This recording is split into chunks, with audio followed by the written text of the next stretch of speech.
Oi, gente, sejam bem-vindos a mais um episódio do Vida de Cão, onde eu trago clareza sobre bem-estar canino e sobre o equilíbrio da relação humano-canina. Eu sou a Alessandra Caprari e hoje a gente vai falar sobre um acelerador, um hack para chegar no bem-estar canino, para chegar no equilíbrio da relação humano-canina, tá certo? Esse hack nada mais é do que a comunicação. Aí você fala, Alessandra, tá, até já sei isso. Mas eu tenho certeza que você não sabe os pormenores, porque não adianta pensar que a comunicação é somente falar. Muita gente fala assim, eu me comunico com o meu cachorro, ele entende o que eu falo, tal. Mas presta atenção, a comunicação, o que ela é? Ela é quando tem o emissor e um receptor. O emissor e o receptor, primeiro eles têm que saber os mesmos signos, eles têm que saber os mesmos sinais que eles vão trocar ali para um receber a mensagem do outro, certo? O emissor precisa saber o que ele quer passar para o receptor, para que o receptor possa entender. Então, quando tem uma comunicação, se não tiver esses fatores, fica difícil. E o que eu vejo é que normalmente as pessoas não sabem muito bem a mensagem que elas querem passar para esse cachorro. Elas não sabem a mensagem que elas querem passar para outra pessoa. E precisa saber, esse é o ponto fundamental, tá certo? Então, o que acontece? Para você ter um acelerador desse bem-estar, você precisa, você com o seu cachorro, aprender um idioma que os dois falem. E esse idioma, ele tem que ser verbal e não verbal. A gente vai usar algumas coisas do cachorro, né, que a gente precisa entender que é imutável no cachorro e a gente usa isso. E algumas coisas que nós vamos introduzir da nossa tipo de comunicação, que, por exemplo, as palavras que os cachorros são capazes de absorver aquilo e aprender aquela palavra. Não basta ter uma comunicação com palavras e sinais aleatórios, gente, e nem assim. Existe um jeito certo, essa comunicação ela tem que ser eficaz. E como que é uma comunicação eficaz? Primeiro, realmente tem que ter esse ensinamento de idioma. Então, a gente vai ensinar para o cachorro qual a forma que ele vai fazer para ter o que ele quer e o que ele precisa na hora que ele quer e na hora que ele precisa. E ele precisa... Por que isso vai ser um hack para o bem-estar? Porque a partir do momento que o cachorro entende como ele faz para conseguir o que ele precisa e o que ele quer no momento que ele precisa e que ele quer, ele começa a diminuir a ansiedade. E o contrário de bem-estar é ansiedade e medo, gente. Só que o medo, a galera tá ligada no medo, né? Medo tem uma expressão correta, então todo mundo já sabe, o cachorro tem medo, como ele faz, é o rabinho entre as pernas, abaixa a orelha, nananã, se esconde. Ansiedade, o pessoal tá confundindo muito com felicidade, com alegria, com excitação, ou até mesmo com medo.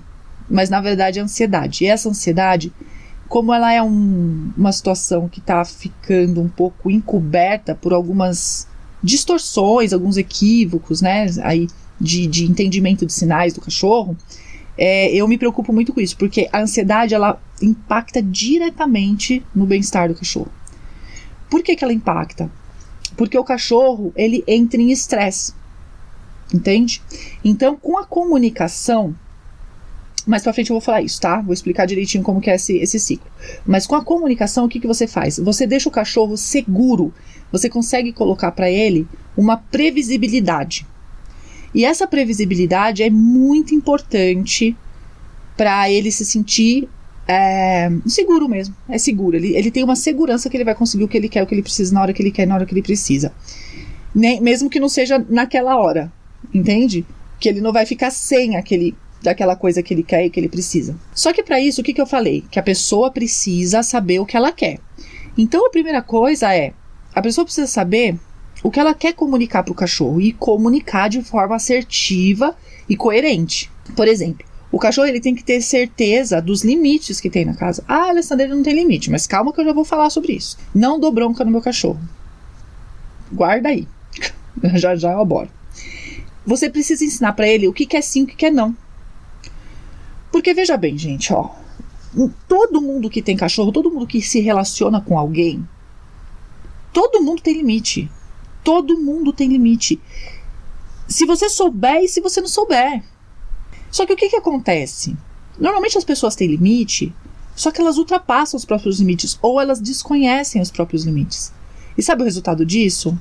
É distanciamento. Porque, se eu tenho um limite que é ultrapassado por alguém, E aí?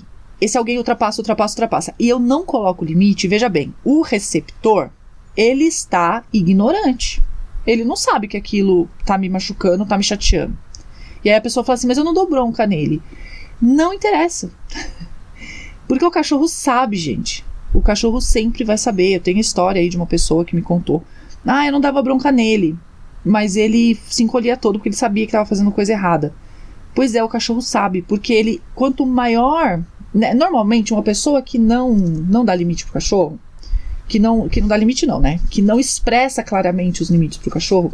Ela tem um vínculo maior com esse cachorro. Né? Aquela pessoa que está sempre junto, que cuida, né? Tem os excessos de cuidado, porque tem a pessoa que não cuida e a pessoa que cuida demais, tá? Os dois extremos são igualmente destrutivos. Essa pessoa que cuida demais, que não dá limite, que tudo mais, ela tem um vínculo maior com esse cachorro. Então o cachorro ele costuma prestar mais atenção nessa pessoa, tá certo? Quando a pessoa fica contrariada, ou seja, foi ultrapassado o seu limite, porque todo mundo tem limite, lembra? Ela fala, eu não dou bronca. Mas ela dá e não tá sabendo. Porque quando a gente fica contrariado, a gente produz um hormônio de estresse. E esse hormônio muda a nossa composição química. E o cachorro sente esse cheiro. Outro ponto é que quando a gente fica contrariado, a gente move os nossos músculos faciais. E o cachorro percebe, porque ele tem conexão com a gente. E aí ele percebe que você ficou contrariado. Porque a alteração muscular, ela é parecida de outros momentos e ele percebe a sutileza do seu afastamento. Ele sabe que quando ele contraria, você se afasta. E aí ele realmente sabe que ele fez errado, porque ele levou aquela bronca. Gente, bronca não é, isso nem é vídeo de bronca, tá? Mas bronca não é uma coisa. Bronca não é gritar, bronca não é aquele borrifador, né? Lata, nada disso. O que é bronca? O que é uma punição? Uma punição é tudo aquilo que faz um comportamento reduzir ou extinguir. Isso é uma punição correta. Agora, uma punição mal feita, o que ela faz? Ela faz o cachorro se acostumar com aquele estímulo. Só que ele se acostuma e se mantém ficando ansioso. Não que ele goste, entendeu? Mas ele se acostuma com aquele padrão de estímulo, então vai. Toda vez ele faz xixi no lugar errado, eu fico consternada, mas eu não dou bronca. Mas eu não ensino o que é certo. Então ele precisa fazer xixi. Só que ele não sabe exatamente onde é, porque o cachorro não tem julgamento de certo e errado. Aí o que ele faz? Ele faz xixi aonde ele acha que é, ou onde ele é melhor para ele, do ponto de vista dele, do que é um banheiro ideal. Só que ele sabe que ali no lugar que ele acha ideal não é bom para você. Olha só a ansiedade aí. O que é ansiedade? A ansiedade é uma atração com medo. Então eu quero porque é bom pra mim, só que eu não quero porque eu não quero chatear. Essa ansiedade que eu tô falando, tá? Então não adianta falar pra mim que você não dá bronca, que você não pune, porque pune sim, mesmo que você não saiba, mesmo que você não queira. Porque punição é uma coisa que é a percepção do outro. Então percebe? Lembra que eu falei, comunicação é o REC, é o acelerador pro bem-estar canino, só que a comunicação feita de forma eficaz. Se você estabelece os seus limites de forma clara, o cachorro sabe, e ele sabe como que ele vai se aliviar daquele xixi, da forma correta, sem te chatear, no lugar que ele goste, acabou esse problema da ansiedade nesse ponto. Percebeu? E aí o que acontece? A pessoa vira pra mim e fala assim, mas meu cachorro me entende, eu falo com ele, blá blá blá. Gente, um dos maiores obstáculos assim para o bem-estar canino são essas informações e esses desencontros, né? Essa desregulagem da comunicação. As pessoas não sabem, normalmente, ler sinais caninos e elas interpretam de forma errada aquilo que elas veem. O que acontece com isso, né? A pessoa acaba tendo umas deduções erradas.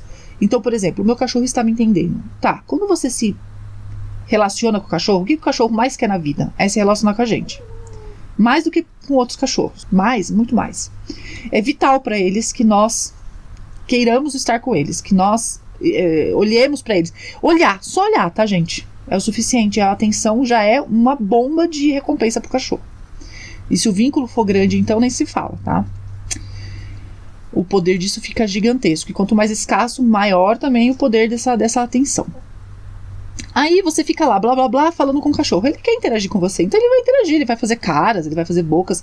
Ele até entende alguma palavra ou outra, ele até responde, mas como que eu sei que essa comunicação está bem alinhada? A primeira coisa que eu tenho que olhar é que o cachorro atende a qualquer custo.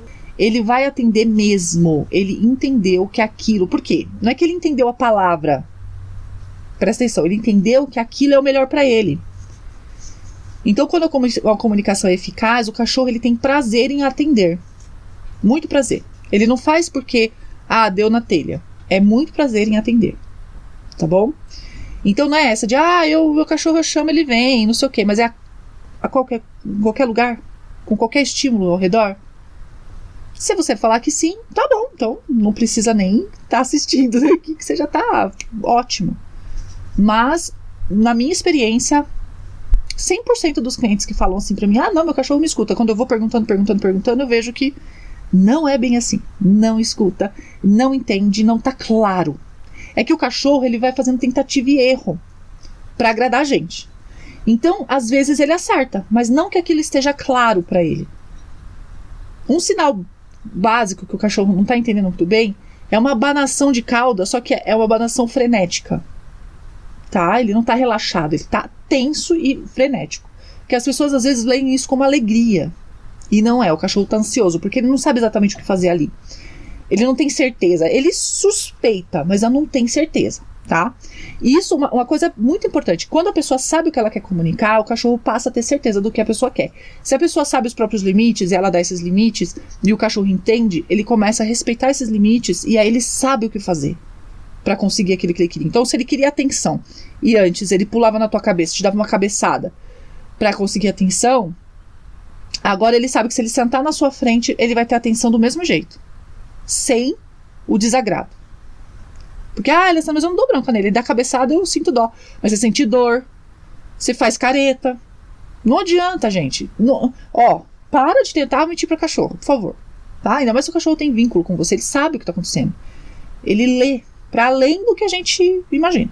E a comunicação, gente, é a base de qualquer relacionamento, mas uma comunicação eficaz, aonde eu olho o outro, aonde eu considero a sinalização do outro para tomar atitude. Não é só eu dar ordem, não é só também achar que eu tô fazendo tudo, que eu tô fazendo certo, mas eu não sei ler se tá bom pro outro. Mas eu faço tudo que eu posso, mas eu tô lendo se pro outro tá bom esse tudo que eu posso? Não é que você tem que dar mais, às vezes você tem que dar menos. Entendeu? Então isso precisa... Esse que é o hack. E entender a comunicação dentro desse contexto que eu tô falando. E não de ficar dando ordem pro cachorro e conversando com ele longamente. Não é isso. Não é conversar papiar em português, não. Olha, os cães mais calmos são aqueles que os tutores menos falam com eles. Tá? Falar, mas interagem muito. Interagem e respeitam a forma que o cachorro interage no mundo. E aí esse cachorro, ele é calmo, ele é relaxado, ele dorme bastante tempo. Um cachorro que te segue pela casa inteira, ansioso, ele não tá bem. Um cachorro que ele não cochila, ele não dorme loucamente durante o dia, não tá bem. Sabe aquele cachorro que tá sempre ligado? Ele até dorme ali, mas ele tá dormindo tenso, naquela posição tensa. Você se mexe, ele já... Nossa, alguém faz um barulhinho, ele já... São sinais que esse cachorro está passando por muito estresse e não tá... Ele tá com ansiedade, não tá com bem-estar, tá? O nível do bem-estar tá comprometido. Não é só isso, tá, gente? Mas isso também. Então, a pessoa acha que se ela vai lá e ensina algumas palavras, senta, deita, rola, já tá tudo bem. Não é isso. O que acontece é que a gente, além de ensinar as palavras, a gente precisa entender como é que a gente usa toda a interação do cachorro. Então, a recompensa e a punição, ela não é só útil no adestramento, para eu ensinar a sentar, deitar, não. A recompensa e a punição, ela é importante para eu sinalizar para o cachorro o que está certo e o que está errado. Ele tem que ter certeza disso. Ele só pode sentir prazer e perceber que deu certo quando é o que eu também concordo. Porque se não tá bom para mim, não tá bom para o cachorro. Não é deixar fazer tudo. A pessoa tem essa ilusão de que se ela deixar o cachorro fazer tudo o que ele quer, que ela tá tratando ele bem. E não é isso, porque ele sabe que você está contrariado. Só que você tem que saber o que é o seu limite. Outra coisa que a gente também sinaliza pro cachorro com a comunicação é a nossa posição hierárquica, tá, gente? Não tem nada a ver com aquele negócio de eu sou o macho alfa e vou rolar você e segurar teu pescoço. Não é isso. Nada a ver, tá? Na realidade, a posição hierárquica para um cão, ela é familiar do nosso contexto. Aí você fala, mas é cachorro já, Alessandra, não é mais lobo. Realmente, não é mais lobo, não é mais natureza, porque o agrupamento do lobo é familiar. Ele é basicamente ali os filhos, alguns agregados, eventualmente que se aproximam e acabam entrando, mas normalmente são os filhos e os pais. E aí o que acontece é que alguns filhos permanecem no grupo para ficar cuidando dos outros filhotes e alguns dispersam, tá? E assim vamos, não tem briga, não tem disputa. Por quê? Porque tem liberdade, eles vão e vêm, e aí eles, se eles estão lá brigando, eles saem já, né? Quando eles começam a ficar adolescentes, adultos já, eles começam a ter as brigas e aí o bicho dispersa e vai procurar a turma dele. Não fica ali brigando. Só que dentro de uma casa o cachorro não tem essa liberdade, ele não pode dispersar. E mesmo quando ele está livre, ele também não tem essa tendência. Normalmente eles formam, né, os cães que eles ficam livres, eles formam grupos artificiais também, não familiares. Só que a gente não tem condições de avaliar esses agrupamentos de vida livre. Foram feitos alguns trabalhos em que o cachorro foi avaliado, né, foram avaliados grupos de cães livres, cães domésticos, tá? Não os selvagens. Selvagem não é cão doméstico, não é cães familiares, tá? Então o dingo lá da Austrália não é cães familiares. Tem alguns que se misturam, mas ele, do ponto de vista genético, ele não é domesticado. A domesticação é um processo genético, tá, gente? É um processo biológico. Não é pegar o bicho e pôr dentro de casa, não, tá? E aí o que acontece? Esse cão que vive em vida livre, que ele é doméstico, cães familiares, não dá tempo dele criar gerações em vida livre, para a gente saber como é que ele lidaria com essa liberdade. Porque os dingos, por exemplo, eles não têm mais um grupo só familiar. Os grupos deles são maiores, têm mais adultos, e eles têm uma relação ali de reprodução diferente do lobo, tá? Porque eles já se aproximaram mais do ser humano e já perderam ali alguns genes que eram lupinos. E aí o cão ele vai para o mesmo lado. Mas o que acontece com o cão doméstico? Ele faz esses agrupamentos artificiais, como foram feitos alguns experimentos com lobos, tá? Alguns conhecimentos que a gente tem de lobo, foram feitos um experimento lá de grupo artificial de lobo. E aí, quando o lobo tá num grupo artificial, ele se comporta mais ou menos como um cão também, que é grupo artificial. Porque a gente sempre tem um grupo artificial de cachorro, né? A gente que monta aquele grupo, não é familiar. E aí a gente tem essas informações que ele não é familiar. Só que quando tá dentro da nossa casa, é familiar. Só que tem uma coisa. Dentro do grupo do cachorro, quando eles estão em vida livre, existe uma alta propensão à disputa por recursos. Então o cão ele tem essa tendência a disputar por recursos. Por quê? Porque não é um grupo familiar, não é igual ao lobo, não tem aquele equilíbrio que tem lá no lobo, entendeu? Só que a gente pode chegar perto disso. E como que a gente faz? A comunicação correta e se posicionando como alguém que detém os recursos. É muito importante. A questão dos recursos para o cachorro é muito importante. Então você tem que se comportar como alguém que detém os recursos. E como você faz isso? Comunicando para o cachorro. Você tem que comunicar para ele. Como que eu comunico, Alessandra? Eu vou falar, eu que mando aqui. Não. Existem posturas, comportamentos que você tem que desempenhar, que você vai mostrar para o cachorro que detém os recursos ali, tá? Quando você torna alguma coisa escassa e o cachorro tem que fazer algo em troca, você já está sinalizando. Mas eu não quero controlar seu cachorro. Meu cachorro, olha, gente, é assim, ó. Você pode continuar com seu cachorro sem bem-estar ou você pode começar a promover bem-estar. É uma escolha. Não sou eu que vou escolher isso para você. Não sou eu que vou determinar. Eu estou dando conhecimento. Aí usa quem quer. Mas o fato é, se o cachorro faz tudo o que ele quer, ele não tem certeza de quem está ali na liderança daquela família, ele fica tenso. Isso deixa ele ansioso. Porque ele não sabe como se comportar dentro daquele grupo. Porque os cães, eles têm todo um repertório hierárquico. Ele é um cão gregário. Cão é gregário, cão é de grupo. Então tem hierarquia. E aí você precisa se colocar ali como quem detém o recurso. Tem que deixar escasso alguns recursos para o cachorro. Quanto mais assertivo for o cachorro, mais firme você tem que ser. E quando eu falo firme, não é bravo. Firmeza é você ser coerente no seu trato. É você não ficar mole, entendeu? Não ficar com o cachorro. Senta para comer. Deita para comer. Você precisa fazer X coisa para ganhar tal coisa. Quer minha atenção? Agora eu não quero. Você tem que ter esses limites muito bem estabelecidos, senão o cachorro ele fica ansioso. Ele se coloca no lugar de quem detém o recurso e acaba, aquilo é incoerente para ele, porque ele não detém o recurso, né, gente? Não é verdade? O cachorro não detém o recurso. Ele está ali como um consumidor, ele está ali como um... Ele depende de você para tudo. E tudo bem, só que você tem que se colocar na posição de quem está detendo os recursos, tá? Então isso também é feito através da comunicação. E um cachorro que entende essa comunicação, ele relaxa, gente. Você vê nitidamente que o cachorro relaxa. O relato que os meus clientes dão é assim: nossa, ele passou a dormir agora, horas durante o dia, e não fazia isso. E são ajustes tão pequenos, tá? Mas eu não estou desfazendo do ajuste. É pequeno no sentido de ser simples, mas às vezes não é muito fácil. Porque a pessoa tem que passar por cima de um monte de coisa dela, de um monte de crenças que ela tem. E isso, às vezes, é extremamente fóbico para as pessoas. As pessoas não conseguem se desfazer dos seus próprios conhecimentos e das suas próprias crenças, né? Não conseguem. E aí, por isso que tem que ir bem devagarzinho. Tem que ir devagar para ir se acostumando e vendo os resultados. E, gente, assim, ó, toda relação precisa dessa comunicação. Porque se você não sabe os seus limites, não deixa eles claros, o que acontece? Você grita, você xinga... Às vezes você tá de bom humor, tal, tá até calmo, e aí você aguenta aquele negócio lá, ultrapassando seus limites. Tem dia que não, aí você explode. E essa montanha russa que é muito, muito ruim pro cachorro. É muito ruim, é muito pior do que você imagina. Então não pode ter montanha russa. O cachorro ele precisa de previsibilidade. Quanto mais previsibilidade, mais calmo ele fica. E aí, você tendo essas regras, você vai colocar essas regras, você vai comunicar essas regras pro cachorro.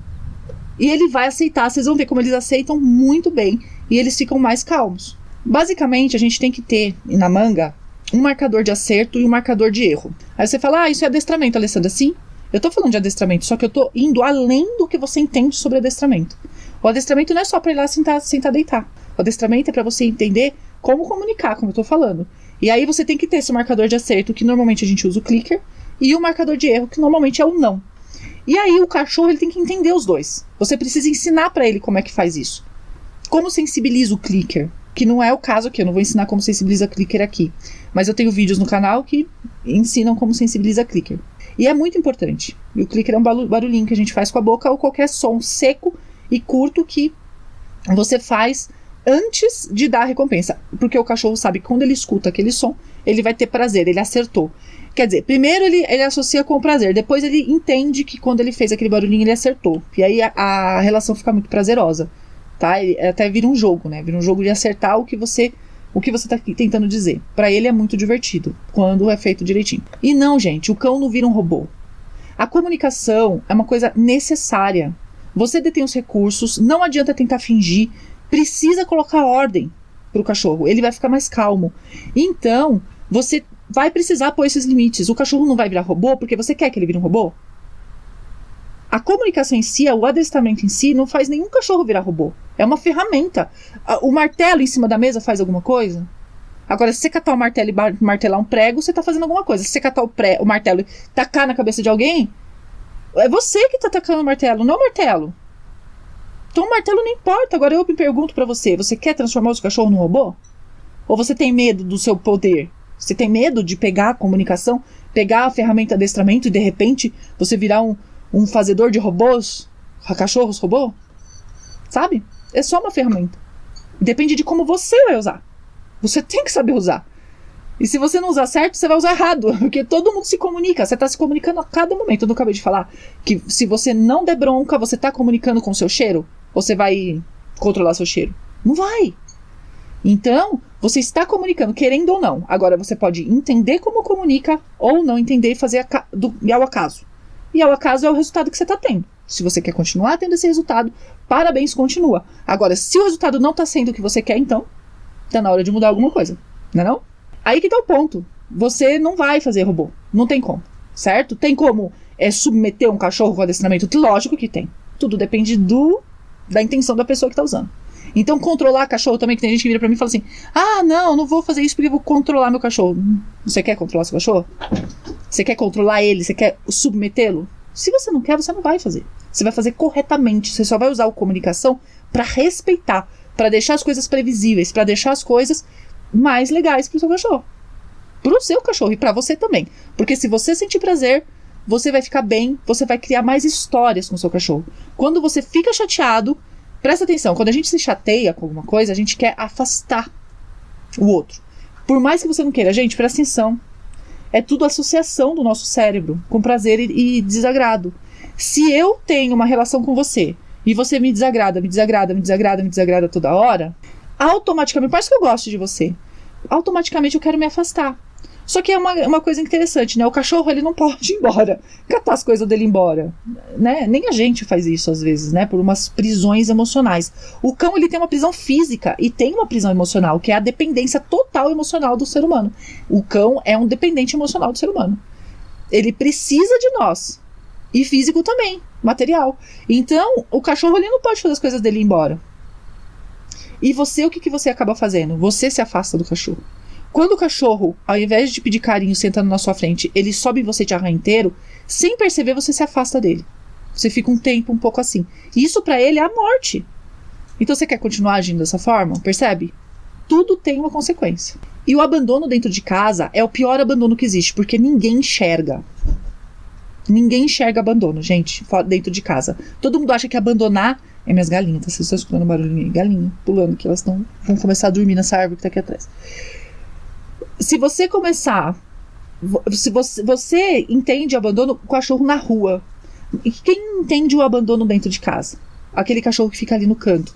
Ah, mas eu não deixo meu cachorro no canto, mas você não interage com ele o tanto que deveria. Ou o tanto que você gostaria. Você gostaria de passear com esse cachorro mais, mas ele puxa e você não aguenta.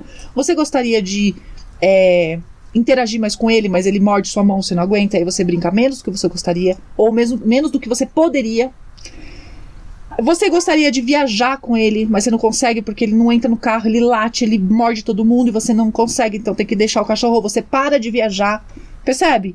Então, a sua relação com o cachorro, ela vai ficando desgastada, porque vocês não conseguem formar histórias juntos.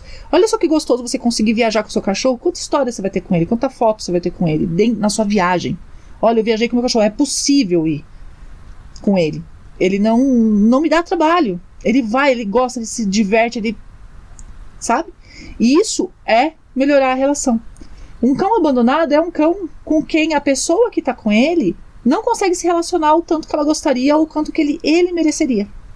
E quando a gente deixa essa comunicação de forma aleatória, caótica, é muito complicado para o cachorro, porque o ser humano, ele é uma espécie incoerente. A gente fala uma coisa, pensa outra, faz outra, e olha, não conecta o alho com o bugalho, é um horror. A nossa expressão no mundo, presta atenção como que é a nossa comunicação no mundo. É muito problemática. As pessoas não sabem se relacionar. Os cães, eles sabem se relacionar entre eles, quando eles estão lá no canto deles. Os lobos sabem se relacionar entre eles. Só que nós não sabemos, e aí a gente deixa ao acaso, olha só que perigo, ao acaso no nosso molde, né? E aí a gente acha que tá fazendo uma coisa muito legal, deixando tudo ao acaso, tudo assim, liberdade. Fazer tudo o que quer na liberdade não, gente. Então isso aí é uma distorção da palavra, muito grave até. Então, o que vocês podem levar para a vida desse vídeo, né? Que vocês têm que, primeiro, fazer seus limites. Então, uma coisa que vocês já podiam fazer hoje é a lista do que te chateia. Tudo aquilo que o cachorro faz pra você que te chateia, você sabe que te chateia. Por mais que você não revide, por mais que você não dê uma punição, por mais que você deixe ele fazer. Mas, putz, quando o meu cachorro late demais na janela, eu fico incomodado. Não gosto que ele late na janela o tanto. Quando eu vou dar carinho nele, ele pula e me machuca. Não gosto que ele me machuca quando eu vou dar carinho pra ele. Eu não tenho vontade de dar carinho mais pra ele, porque eu tenho medo dele, né, tá lá quietinho. Eu tinha uma cachorra assim. Ela ficava quietinha no canto. Aí eu ia fazer carinho nela, ela pulava na minha cabeça. Não é exagero, ela subia na minha cabeça, era um poodle. Mas ela tinha vários problemas de comportamento, tá? Muitos problemas mesmo, emocionais terríveis, assim. E aí ela subia na minha cabeça e me machucava inteira, porque a unha dela era comprida. Mano, mesmo que não tivesse unha comprida, machuca, né? E aí, isso me afastava dela, porque eu olhava pra ela e falava assim, meu Deus, eu quero fazer carinho nela, mas já pensou, eu vou fazer carinho, vai ser aquela luta, ela vai querer subir na minha cabeça. Então era entendeu? Ela ganhava menos carinho do que deveria. Porque eu ficava pensando se eu ia fazer ou não. Então faça essa lista das coisas que te chateiam, pra você ter consciência daquilo que te chateia. É importante você ter consciência, é a primeira coisa, tá? Pra você falar, olha só quanta coisa aqui que tá errado. Eu tô deixando errado, eu tô deixando levar, e isso tá me afastando do meu cachorro. E aí você presta atenção se você também Não dá limite para as pessoas que te rodeiam. Você tem dificuldade de dar limite para as pessoas? Porque, gente, olha, o cachorro é uma oportunidade ótima que a gente tem de ter uma visão da nossa própria vida com outros seres humanos. Porque relação é relação. Não tem diferença, tá? Então, quando você enxergar dentro da relação com o seu cachorro, reflita se você não está fazendo a mesma coisa com outras pessoas. Você tem facilidade de dar limite para as pessoas ou elas montam nas suas costas?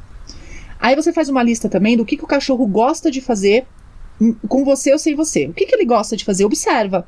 O que esse cachorro faz? Tem cachorro que pega, às vezes tá aí sozinho, aí de repente ele pega um brinquedo e começa a tocar pra cima. Ah, ele gosta de brincar sozinho tal hora. E começa a observar o que esse cachorro gosta de fazer. O que ele gosta? Ele gosta de comer mais uma ração de salmão, uma ração de peixe, pra quem dá alimentação natural? Qual tipo de carne que ele mais gosta?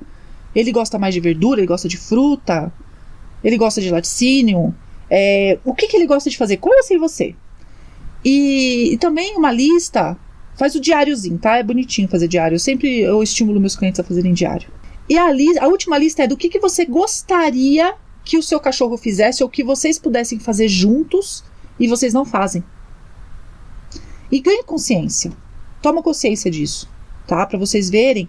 Isso aí, ela é um diagnóstico que você tá fazendo da qualidade da sua relação. Quão perto, quão longe que ela tá do que você gostaria que fosse. Então, por exemplo, tem um exemplo, né, que uma pessoa falou pra mim, então, a minha cachorra não pode ir gente em casa, porque ela fica super amuada, eu fico tão chateada. Então, veja, ela não gosta que vai gente em casa. Eu gosto que vai gente em casa e agora? Respeita o cachorro e não recebe mais visita? Ou dá um jeito do cachorro gostar, sentir prazer com aquilo? Entende? A gente tem essa escolha. E quando a gente coloca no papel, fica claro. E aí dá umas ideias de onde a gente pode mexer. Tá, gente? Era isso que eu queria falar por hoje. Até o próximo episódio.